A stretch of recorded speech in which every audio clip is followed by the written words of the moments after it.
আসসালামু আলাইকুম এভরিওয়ান, আশা করি সকলে ভালো আছেন। তো আজকের ভিডিওতে আপনারা টিকটকে যখন নতুন কোনো অ্যাকাউন্ট খুলতে চান অথবা অন্য কোনো অ্যাকাউন্টে সুইচ করতে চান বা লগ ইন করতে চান, তখন আপনাদেরকে একটা প্রবলেম ফেস করতে হয়। সেটা হচ্ছে drag the slider to fit the pixel. তো এই প্রবলেমটা আপনারা কিভাবে সলভ করবেন সেটা আজকের ভিডিওতে বিস্তারিত আলোচনা করবে এবং দেখিয়ে দেবো। তো অবশ্যই ভিডিওটি না টেনে সম্পূর্ণ ভিডিওটি দেখবেন। মূল ভিডিওটি শুরু করার আগে সকলের কাছে ছোট্ট একটা রিকোয়েস্ট, যারা এখনও চ্যানেলটি সাবস্ক্রাইব করেনি তারা অবশ্যই চ্যানেলটি সাবস্ক্রাইব করে আমাদের সাথেই থাকবেন। তাহলে চলুন মূল ভিডিওটি শুরু করা যাক।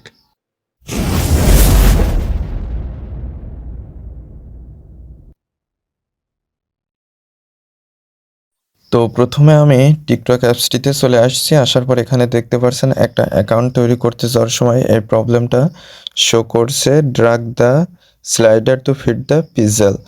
তো আপনাদের এই যে অ্যারো চিহ্নটা দেখতে পাচ্ছেন, এটা এইদিকে সরে আনিয়ে উপরের যে ছবিটা রয়েছে এটা মিলাতে হবে। তো আমি এটা সরিয়ে আনছি। আমার এখানে একরকম ছবি শো করছে, আপনাদের অন্যরকম শো করতে পারে।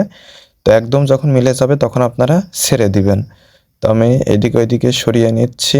একদম যখন মিলে যাবে তো দেখতে পাচ্ছেন আমি কিন্তু ছেড়ে দিয়েছি, ভেরিফিকেশন কমপ্লিট দেখাচ্ছে।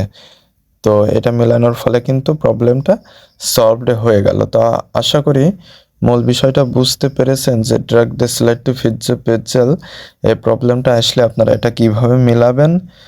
তো আজকের ভিডিওটি এ পর্যন্তই। ভিডিও সংক্রান্ত কোনো মতামত থাকলে অবশ্যই কমেন্ট করে জানাবেন। আর যারা চ্যানেলটিতে নতুন এবং যারা এখনও চ্যানেলটি সাবস্ক্রাইব করেনি তারা অবশ্যই চ্যানেলটি সাবস্ক্রাইব করে আমাদের সাথেই থাকবেন। আর যারা অলরেডি সাবস্ক্রাইব করেছেন তাদেরকে অসংখ্য ধন্যবাদ। আপনারা টিকটকের অন্য কোনো ধরনের সমস্যায় ফেস করলে সেটা আপনারা কমেন্ট করে জানাতে পারেন, তাহলে সেটার সলিউশন দিয়েও ভিডিও আপলোড করবো। ধন্যবাদ সবাইকে।